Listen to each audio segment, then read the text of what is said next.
রিশার হত্যাকারীর শাস্তির দাবিতে সড়ক অবরোধ করে অবস্থান কর্মসূচি পালন করেন Wills Little Flower School and কলেজের শিক্ষার্থী ও শিক্ষকরা। তাদের সাথে ছিলেন অভিভাবকরাও। 4 দিনেও আসামিকে গ্রেফতার করতে না পারায় হতাশা প্রকাশ করেছেন শিক্ষার্থীরা। হত্যাকারীকে আইনের আওতায় আনার দাবি জানিয়েছেন তারা।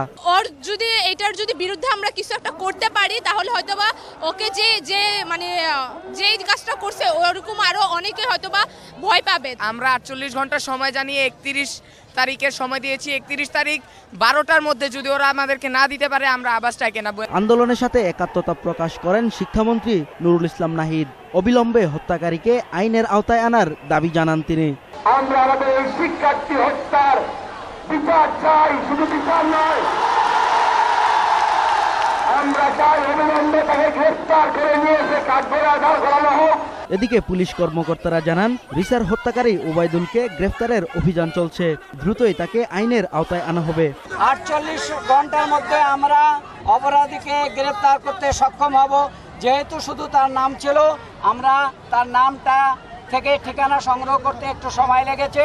আমরা তাকে ধরার জন্য বিভিন্ন জায়গায় অভিযান পরিচালনা করছি। আমরা আশা রাখি খুব শীঘ্রই সে ধরা পড়ে যাবে। গেল বুধবার দুপুরে স্কুলের সামনে ফুট ওভার ব্রিজের উপরে ওবায়দুল হক নামে এক টেইলার কর্মচারী রিশার পেট ও হাতে ছুরি মারলে গুরুতর আহত হয় রিশা। পরে ঢাকা মেডিকেল কলেজ হাসপাতালে তার মৃত্যু হয়। রাসেল খান, 21 টেলিভিশন, ঢাকা।